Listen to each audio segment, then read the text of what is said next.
మేమున్న భద్రాచల శ్రీరాముడి మీద ఒక కథనం నడిపినాం. 5 కేజీల వెండి ఇటుకే ఇక్కడ పోయింది, ఎవరు దొంగతనం చేసిండ్రు, ఎక్సెట్రా ఎక్సెట్రా అని మాట్లాడినాము. మన తాలిబొట్టు సీతమ్మ వారి తాలిబొట్టు మీద కూడా మాట్లాడినాం. అయితే కంగ్రాచులేషన్స్ టు చిత్రగుప్త్ అంటారా లేకపోతే మీకు అంటారా నాకు తెలియదు, కానీ నేనైతే ఈ క్రెడిట్ మీకే ఇస్తా ఫ్రెండ్స్. నా జన్మలో ఒక పవిత్రమైన అనుబంధం ఏమైనా ఉన్నది అంటే అది నాకు మీతోనే ఉన్నది. సీరియస్గా చెప్తున్నా. బికాస్ పొటెన్షియల్ ఆఫ్ చిత్రగుప్తుని మీరే డిసైడ్ చేసిండ్రు, మాకు కంటెంట్ని కూడా మీరే డిసైడ్ చేసిండ్రు, మేమేం మాట్లాడాలో మీరే డిసైడ్ చేసిండ్రు. కేవలం మేము ఒక క్యాటలిస్ట్ అయ్యి ఈ మహత్ కార్యాన్ని పూర్తి చేస్తున్నాం వీడికేనంతే. సో మేము చేసిన కథనానికి భద్రాచల ఏదైతే సీతారామచంద్ర స్వామి వారి దేవస్థానం ఏదైతే ఉన్నదో భద్రాచలంలో ఒక లేఖ విడుదల చేసింది. మళ్ళీ ఇది వీళ్ళు నాకైతే వాట్సాప్లో వచ్చేసింది. మళ్ళీ ఇది మీ కార్యాలయంకే వచ్చిందా లేదా అది అన్నది మీరు నాకు నిర్ధారించాలా, బికాస్ సంతకం చేసి ఇది మొత్తం ఉన్నది ఇక్కడ. సో నేను ఇప్పుడు ఇది బయట పెడుతున్నా. భద్రాచల సీతారామచంద్ర వారి దేవస్థానం వాళ్ళు ఇది చూస్తున్నారు అని చెప్పి నేను భావిస్తున్నా. మాకు లెటర్ ఏం పెట్టిర్రారంటే ఫ్రెండ్స్, ఆధారాలతోనే మీ చిత్రగుప్తు కాబట్టి, ఇగో సీతారామచంద్ర స్వామివారి దేవస్థానం Bhadrachalam, the Chitragupt YouTube channel నందు ప్రసారమైన అవాస్తవ వార్తల విషయంలో వివరణ. చిత్రగుప్త్ ఇచ్చింది అవాస్తవాలంటారా అంటే కరెక్ట్ కావట, సగం సత్యాలట. సగం సత్యాలు అని చెప్పి 2 పేజీలు రాసిండు. 2 పేజీలు రాసిన తర్వాత కార్యనిర్వహణాధికారి సంతకం చేసిండు. ఎప్పుడు? 13th December 2024 అంటే నిన్న, అంతే కదన్నా. కార్యనిర్వహణ అధికారి 13th December 2024కి ఏమని చెప్పిండు? ది చిత్రగుప్తు ఛానల్లో వచ్చినాయి అవాస్తవాలు అని చెప్పి వివరణ ఇయ్యనీకి ప్రయత్నం చేసిండ్రు. ఇంత పెద్ద లెటర్ రాసి అవాస్తవాలు అని అన్నారు. అవాస్తవాలు ఎట్లయితాయి అని అనేది ఇప్పుడు ఈ చిట్టా. ఫస్ట్ ఏంటంటే ఇప్పుడు మీరు వీళ్ళు ఏం రాసిరంటే, ఫస్ట్ చూడుర్రి మీరు, 23/8/2016 ఇండియన్ ఎక్స్ప్రెస్ ఆంగ్ల దినపత్రిక నందు ప్రచురింపబడిన వార్త శీర్షిక ప్రకారం 2 చైన్స్ కనబడటలేదు అని రాసి, దీనికి ఏమని అన్నారనంటే పూర్తిగా అవాస్తవము. మంగళసూత్రములతో కూడిన చైన్ అనున్నది ఎవరైనా తీసినట్లు కానీ తిరిగి పెట్టినట్లు కానీ సాక్ష్యాలు లేవని అప్పుడి దేవస్థాన డెప్యూటీ ఎగ్జిక్యూటివ్ ఇంజనీర్ శ్రీ వి రవీందర్ గారు విచారణ నివేదిక సమర్పించారు. ఎవరు చేసిర్రు? అసలు పోలేదు, తీసినట్లు తెలియదు, దానికి సాక్ష్యాలు లేవు అని చెప్పి ఇంజనీర్ అయిన రవీంద్రనాథ్ గారు నివేదిక సమర్పించారు. దీన్ని Lokayukta complaint number 29 of 2021 291 of 2021 case వేసిర్రు. లోకాయుక్తలా పోయింది. దాన్ని డిస్పోజ్ ఎప్పుడైంది? October 2024లో డిస్పోజ్ అయింది. వీడి దాకా మీకు క్లారిటీ ఉంది కదా. రవీంద్రనాథ్ గారు ఏమన్నారంటే, ఫస్ట్ ఇదే చెప్తున్నా, పారాగ్రాఫ్ వైజ్ కమెంట్స్ ఇస్తుంది ఇప్పుడు చిత్రగుప్త్ ఈ వివరణకు. సో మీ చిత్రగుప్తు కరెక్టా, భద్రాచలమూలు ఈ లెటర్ రాసింది కరెక్టా అనేది ప్రజలు నిర్ణయిస్తారు. ఇప్పుడు నేనేం అడుగుతున్నా, నేను తప్పైతే నేను క్షమాపణ చెప్పేందుకు కూడా రెడీ ఉన్నా. మళ్ళీ టైమ్స్ ఆఫ్ ఇండియా కూడా క్షమాపణ చెప్పనీకి రెడీ ఉంటుంది. కాకపోతే భద్రాచల టెంపుల్ ఏదైతే ఉన్నదో మళ్ళీ ఎన్ని బ్లాంకెట్ వేసి కప్పుతారు అనేది నాకు చెప్పుర్రు ఒకసారి. ఎందుకనంటే ఈ లెటర్ నాకు రిలీజ్ చేసినందుకు థ్యాంక్ యూ. మళ్ళీ అది అఫీషియల్గా రిలీజ్ చేస్తే బాగుంటుందని నేను అనుకుంటున్నా.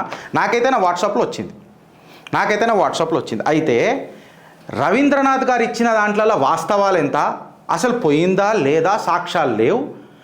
లోకాయుక్త కంప్లైంట్ 291 of 2021 డేట్లు గుర్తు పెట్టుకోరు ఫ్రెండ్స్ టెక్నికల్గా. Lokayukta complaint 291 of 2021 dispose ఎప్పుడైంది?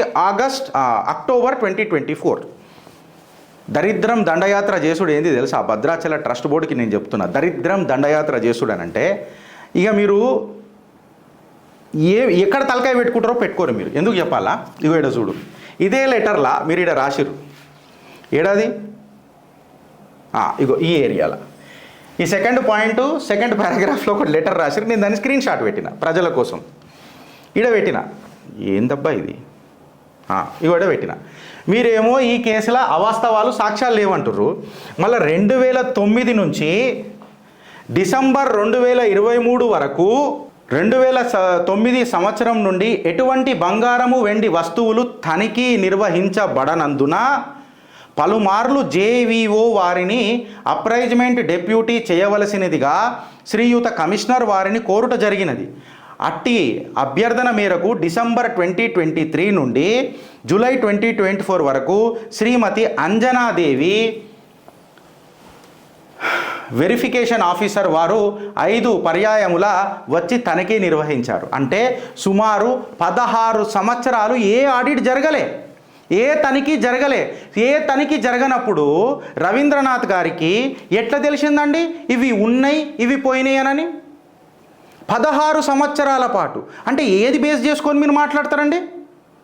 మీరు రాసిన దానికి మీరు ఒకసారి ఎప్పుడన్నా మళ్ళీ తిరిగి చదువుకుంటారా అని అడుగుతున్నా.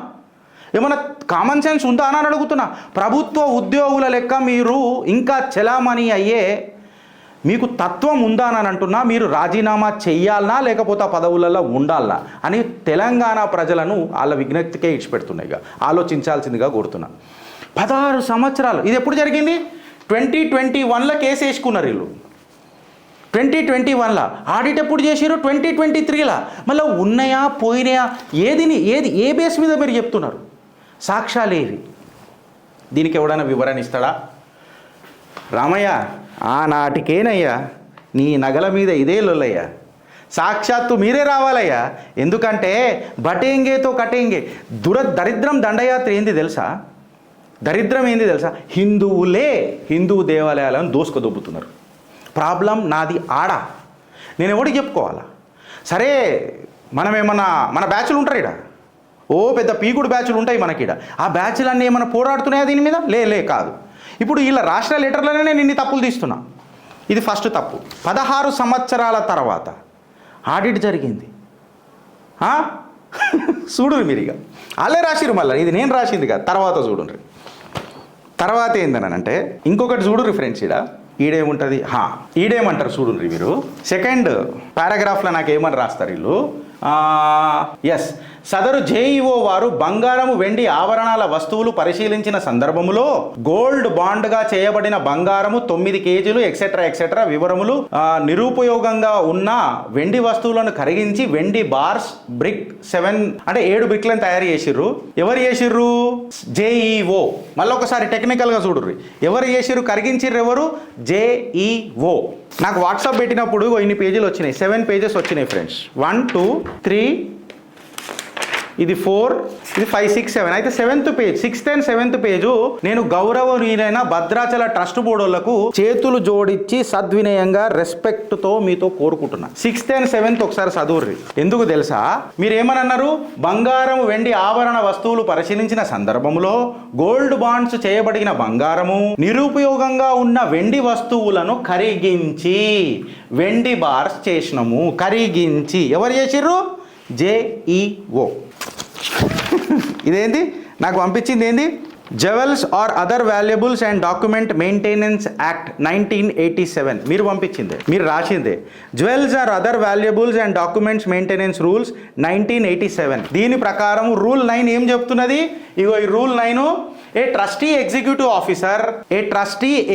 officer shall not repair, convert, melt, replace, sell, gift away or destroy jewels, vahanam, kanuka, article made of gold or silver or any other valuables belonging to the institution of endowment without the prior permission of commissioner, regional joint commissioner, deputy commissioner or assistant commissioner. అంటే ఈ హక్కు ఎవరికి ఉన్నది? కమిషనర్లకు ఉన్నది. చేసింది ఎవరు? JEO. మీ రూల్ని మీరే కింది వేసి నలిసి అవాస్తవాలు అని చిత్రగుప్తుకు చెప్తున్నారు. అయితే ఇంకొక ముచ్చట ఏంది తెలుసా? ఇంకొక ముచ్చట మీకు చెప్తా ఇప్పుడు. వీళ్ళు ఏమని అన్నారు? ఇగో వెండి బ్లాక్ పోయింది అనే దానికి మిస్ప్లేస్ అయిన దానికి తేడా లేదా? వర్డ్లల్లో పోయింది అని అంటే దొంగలించబడ్డది. వీళ్ళు ఏమని రాస్తారు? మిస్ప్లేస్ అంటే ఎన్నో ఒక దగ్గర ఉండాలి కదా. ఈడికేను ఉన్న వస్తువు ఆడికి పోవాలి కదా, దాన్ని దొంగలించబడింది అని అన్నారు. చిత్రగుప్తు మేము ఏమన్నామంటే, మీరు ఎవరో డిస్ప్లేకి పెట్టిరని చెప్పి మేము ఏమనలే. Please have a cursory reading of our video tape and we stand tall on our statements. ఇప్పటికీ హోషో అవాజ్లోనే మాట్లాడుతున్నది చిత్రగుప్తు. మేమేమంటున్నాం తెలుసా బ్రదర్? మిస్ప్లేస్కి దొంగతనానికి తేడా ఉందా లేదా అన్న? ఇక్కడ కూర్చున్నాం ఒక ఇద్దరు ముగ్గురం అన్న, ఉంది కదా మిస్ప్లేస్కి దానికి తేడా. వీళ్ళు మిస్ప్లేస్ అని అన్నారు.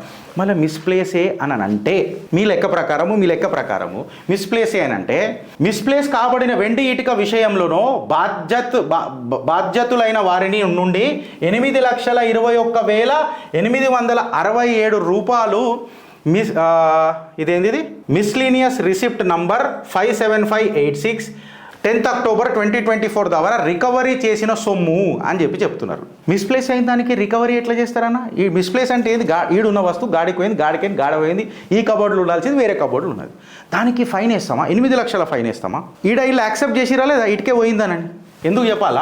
ఇగో ఇలా చూడుర్రి. మిస్ప్లేస్ కాబడిన వెండి వస్తువు విషయంలో అప్పటి కార్యనిర్వహణ అధికారి ఎక్సెట్రా సంబంధించి ఇదంతా ఫస్ట్ ఆఫ్ ఆల్ వీళ్ళు ఆడిటే చేయలే. 16 సంవత్సరాలు ఆడిట్ చేయకుండా వెండిని కరిగిపించారు. మళ్ళీ వెండిని కరిగిపించినప్పుడు ఎంత తూకానికి పెట్టిరు కరిగిపియనికే, ఎంత కరిగిపించినాక దాని వెయిటేజ్ ఉంది. దాని వెయిట్ ఏమన్నా మాట్లాడినరా ఈ లెటర్లో? మాట్లాడలే. సో ఎంత కరగబెట్టినరు, ఎన్ని తయారు చేసిండ్రు. మళ్ళా 2 ఇటుకలని వెండి దర్వాజాలు చేపియనిక యూజ్ చేసిర్రు. సో 7 బ్లాక్ల నుంచి 2 బ్లాక్లు పోయినాయి కాబట్టి 5 ఉండాలి. అందులో నుంచి చోరీ ఒకటైంది. దాని చోరీని ఏమని మాట్లాడుతున్నారు? మిస్ప్లేస్ అని మాట్లాడుతున్నారు. మిస్ప్లేస్ అని మాట్లాడితే మళ్ళీ రిసిప్ట్ ఎందుకు కట్ చేసిర్రు? మళ్ళా గౌరవనీయులైన ట్రస్ట్ సభ్యులకు నేను ఏం చెప్తున్నా, or to that matter Bhadrachala బోర్డుల ఉద్యోగస్తులకు ఏం చెప్తున్నానంటే, తెలివి ఉన్నదా లేదా తలకాయ ఎడబెట్టుకుంటారు. ఎఫ్ఐఆర్ నంబర్ రాసిర్రా అన్న? ఏడన్నా ఎఫ్ఐఆర్ నంబర్ ఉందా? ఏదన్నా వస్తువు పోతే ఫస్ట్ ఏం చేస్తాం మనం? ఎఫ్ఐఆర్ చేస్తాం. ఎఫ్ఐఆర్ నంబర్ ఈడైనా చెప్పిర్రా? ఈడ ఏం లేదు. ఎవరు వచ్చిండ్రు? ఎవరో ఒక కార్యనిర్వహణ అధికారి వచ్చి ఆయననే ఇది పోయిందని చెప్తాడు, ఆయననే ఇది మిస్ప్లేస్ అయిందని చెప్తాడు. అంటే పోలీసు వాళ్ళు ఎందుకున్నారు? కట్టలుగట్టనీకున్నారా? ఇన్వెస్టిగేషన్ ఎవరు చేయాలా? పోలీసు వాడే కదా చేయాల్సింది. పోలీసు వాళ్ళని పిలుచుకొచ్చిర్రా? ఎఫ్ఐఆర్ నమోదు చేసిర్రా? చేయలే. నువ్వు ఎఫ్ఐఆర్ నమోదు చేయకుండా ఇప్పుడు నేను ఎఫ్ఐఆర్ ఎందుకన్నా ముచ్చట తీసుకొస్తున్నా తెలుసా ఫ్రెండ్స్? మీకు ఒక ముచ్చట చెప్తా.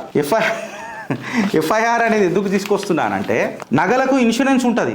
నగలకు టైం ఇస్తే అది కూడా తీస్తా. ఇన్సూరెన్స్ ఎక్కడికైనా ఉన్నదో అంతా తీపిస్తాం. అలా ఇన్సూరెన్స్ నగలకు ఉంటుంది, ఖచ్చితంగా చేపిస్తారు, ఖచ్చితంగా ఉంటారు. మీకు ఒక హింట్ ఇస్తున్నా, జూన్లో రిన్యూ చేసిరు దాన్ని.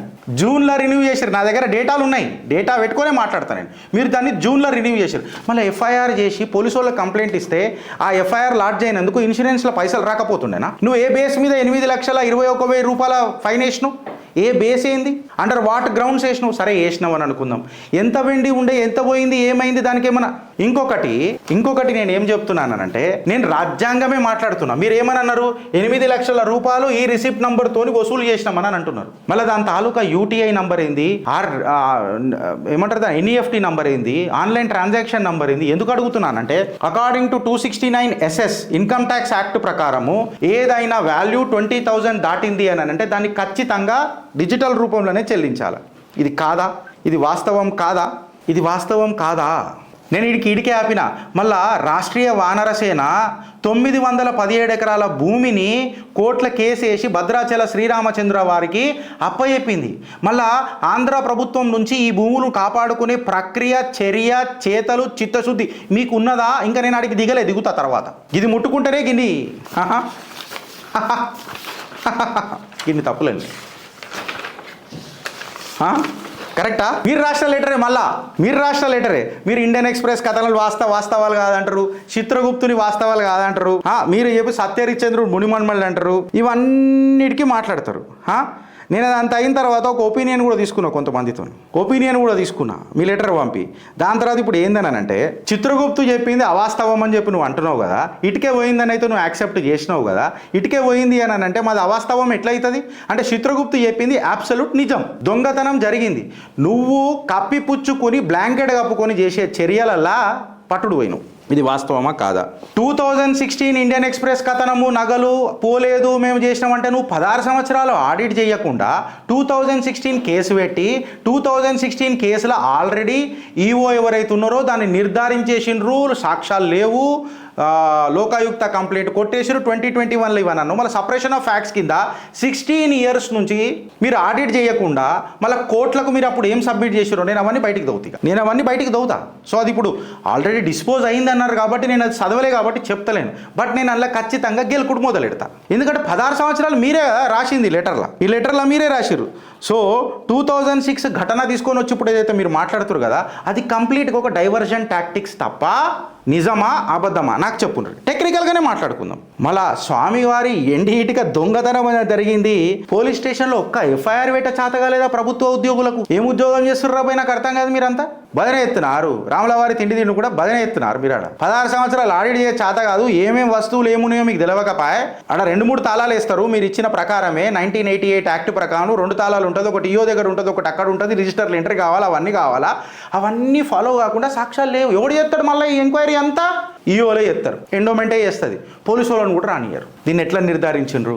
మళ్ళీ పోయిన దానికి కూడా ఇన్సూరెన్స్ కట్టిర్రా లేదా ఇప్పుడు బయటికి తీస్తా. ఇప్పుడు ఈ వస్తువు పోయింది కదనా, పోతే దీన్ని ఎక్స్క్లూడ్ చేసేసి ఇన్సూరెన్స్ వేరే నగలకు కట్టాలా. సపోజ్ నా దగ్గర ఇప్పుడు ఇది ఈ ఫోన్ ఉన్నది, పెన్ ఉన్నదబ్బా, ఈ ఇటుకే వాయే, ఈ ఫోన్ వాయే, ఈ ఫోన్ పోయింది అని అంటే నేను ఇన్సూరెన్స్ దేనికి కడతా? నెక్స్ట్ టైం దీనికి ఒకదానికే కడతా. బట్ నువ్వు ఎఫ్ఐఆర్ చేస్తుంటే దీనికి కూడా ఇన్సూరెన్స్ వచ్చేది కదా. డైవర్జన్ టాక్టిక్స్ అంటున్నా. మళ్ళీ నువ్వు 8,21,000 ఫైన్ వేసినా నువ్వు దేని బేస్ మీద వేసినావు? దేని బేస్ మీద వేసినావు?